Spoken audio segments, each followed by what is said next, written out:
እኔ ጋር ሽማግሌ አደራጅቶ በመላክ እኔ ጋር ሰዎች አደራጅቶ በመላክ ጉዳዩን ለመፍታት የምታስቡ ሰዎች ቅንነታችሁን አደንቃለሁ። በሽምግልና እኔ ሲፈልግ የሚፈታ ሲፈልግ የሚታሰር ከሆነ ምን ያደርጋል ዲሞክራሲ?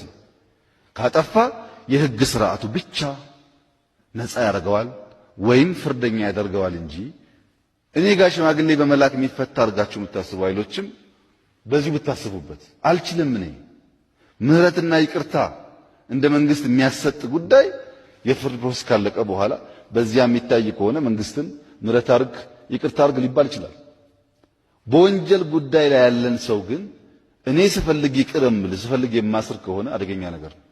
ይህም ባይታሰብ ጥሩ ነው። አንደኛ ዳኞች ናቸው ሌቦች። ሪፎርም የሚያስፈልገው ዋናው ፍርድ ቤት ነው። የሌቦች መናኸሪያ ሆኗል። የማይደረስባቸው መስሏቸው ማለት ይሄ ሪፎርሙ እዚሁ የሚቀር መስሏቸው የሚያላግጡ ዳኞች አሉ። ብዙ መረጃ የተገኘባቸው ሲሪየስ ሪፎርም ያስፈልጋል ፍርድ ቤት ላይ። ይሄ ምክር ቤቱ እየመራ መፈጸም አለበት። ሁለተኛ ሌቦች አቃቢ ሕግ ነው። ሕግ አቅብ ያልነው አቃቢ ሕግ ሌባ ነው። ብር እየወሰደ መከራከር የሚገባው ልክ አይከራከርም። ይሄ የኛ ጉዳይ ስለሆነ እኛ ሪፎርም እንሰራበታለን። ሶስተኛው ሌባ ፖሊስ ነው። አራተኛው ሌባ ኦዲተር ነው። ኦዲተር ብር የተሰረቀ አምጣ ያልነው ሁሉ እኮ ካላመጣ ኦዲተር ግኝት ይገኝብሃል እያለ ብር ይደረደራል ኦዲተር